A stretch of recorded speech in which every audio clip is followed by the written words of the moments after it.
تعالی علیہ جب شروع میں قاعدہ پڑھنا آپ نے شروع کیا، آپ کو جو قاری صاحب پڑھا رہے تھے، جب انہوں نے شروع کیا کہ بیٹا پڑھیں الف با تا ثا، پڑھتے پڑھتے جب الف لام پر پہنچے تو آپ رحمت اللہ تعالی علیہ چھوٹے سے بچے ہیں، 4 سال سے بھی کم عمر ہے، تو آپ رحمت اللہ تعالی علیہ الف لام پر پہنچ کر رک گئے۔ آپ نے استاد سے کہنے لگے اے میرے استاد، الف بھی میں پڑھ چکا ہوں، لام بھی میں پڑھ چکا ہوں، تو اس کو دوبارہ پڑھنے کی کیا ضرورت ہے؟ یہ دیکھیں کتنا چھوٹا بچپن ہے اور ذہانت دیکھیں، اور یہ وہی چیز ہے جو علم لدنی ہے۔ اللہ تبارک و تعالی نے آپ کو ایسا کمال عطا فرمایا تھا، ایسی ذہانت عطا فرمائی تھی، اور اتنے بڑے مراتب کے ساتھ آپ کو اللہ تبارک و تعالی نے سرزمین پر بھیجا تھا۔ الف لام پر پہنچتے ہیں، رک جاتے ہیں، استاد پڑھا رہا ہے، آگے نہیں پڑھتے۔ اے میرے استاد محترم، میں نے الف بھی پڑھ لیا ہے، لام بھی پڑھ آیا ہوں، لیکن اب دوبارہ پڑھنے کی کیا ضرورت ہے؟ کہ اور لفظ پڑھائیے، یہ تو ٹائم ضائع ہو جائے گا۔ تو جب استاد نے یہ دیکھا یہ ایسی علمی گفتگو ہے، ایسا علمی مباحثہ ہے، کیونکہ جو قرآن پڑھانے والا استاد ہوتا ہے ضروری نہیں کہ وہ عالم بھی ہو، ضروری نہیں کہ وہ مفتی بھی ہو، یہ وہ ہر سوال کا جواب دے سکے۔ تو آپ کے دادا جان مولانا رضا علی خان رحمۃ اللہ تعالی علیہ، جو اس وقت کے کتب تھے، کتب وقت تھے، کوئی عام بندے نہیں تھے، تو جب انہوں نے یہ منظر دیکھا کہ استاد پڑھا رہے ہیں اور امام اہل سنت آگے نہیں بڑھ رہے، تو جب دیکھا تو سمجھ گئے کہ اس بچے کو اللہ تبارک و تعالی نے بڑے کمال کے ساتھ بھیجا ہے، یہ بچہ کوئی عام بچہ نہیں ہے، اسے اللہ تبارک و تعالی نے علم لدنی عطا فرمایا ہے۔ تو آپ کے دادا جان جو کتب وقت تھے آپ کے قریب آتے ہیں اور کہتے ہیں بچے کیا معاملہ ہے، کیوں نہیں آگے پڑھ رہے؟ تو آپ رحمت اللہ علیہ فرماتے ہیں کہ میرے استاد مجھے الف اور لام پڑھا رہے ہیں، اور میں الف بھی پڑھ آیا ہوں، لام بھی پڑھ آیا ہوں۔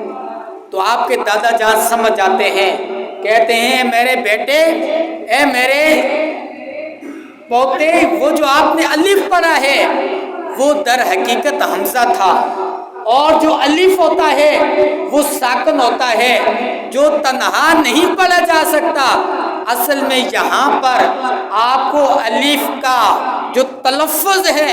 وہ بتایا جا رہا ہے۔ اب یہ علمی گفتگو ہے لیکن آپ کو سمجھانے کے لیے ایک مثال دے رہا ہوں۔ تو جب اس بچے کو یہ سمجھایا کہ یہاں پر الف کا تجھے تلفظ بتایا جا رہا ہے، تو امام اہل سنت نے دوسرا سوال کیا۔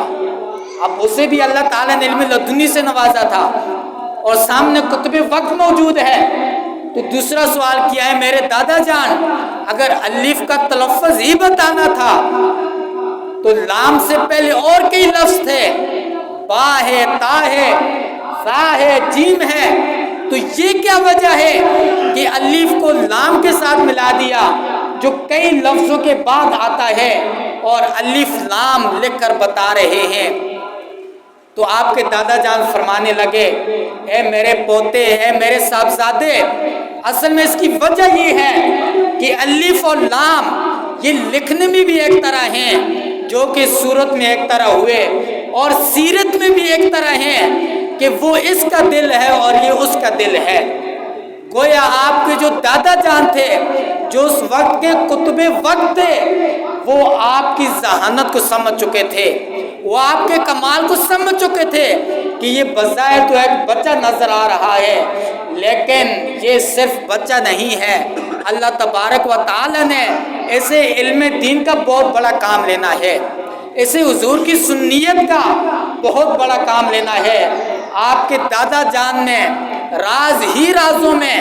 باتوں ہی باتوں میں بہت سارے راز جو آپ نے آپ کے پوتے جان کے ذہن میں ڈال دیے، اور باتوں ہی باتوں میں بہت بڑا علم عطا فرما دیا۔ یہ بچپن ہے، جب آپ کی 4 سال کی عمر ہو جاتی ہے تو آپ پورا قرآن مجید تجوید کے ساتھ مکمل کر لیتے ہیں۔